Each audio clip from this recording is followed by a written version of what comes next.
Ini oknumnya nih, yang tukang ngasih sertifikat untuk masyarakat yang di bantaran sungai ini, saya panggil sekarang. Panggil dia bertanggung jawab loh. Kamu nyari duit di bantaran sungai, saya yang pusing.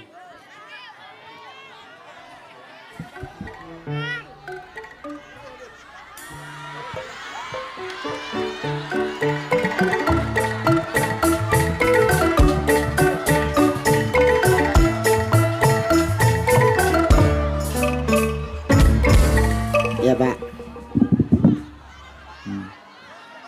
Ya Pak. Kamu kenapa di bantaran sungai disewakan? Kenapa Pak? Di bantaran sungai. Ya kenapa bantaran sungai ini harusnya ada pohon kelapa, ada pohon mahoni. Iya Pak. Kenapa sama kamu disewakan?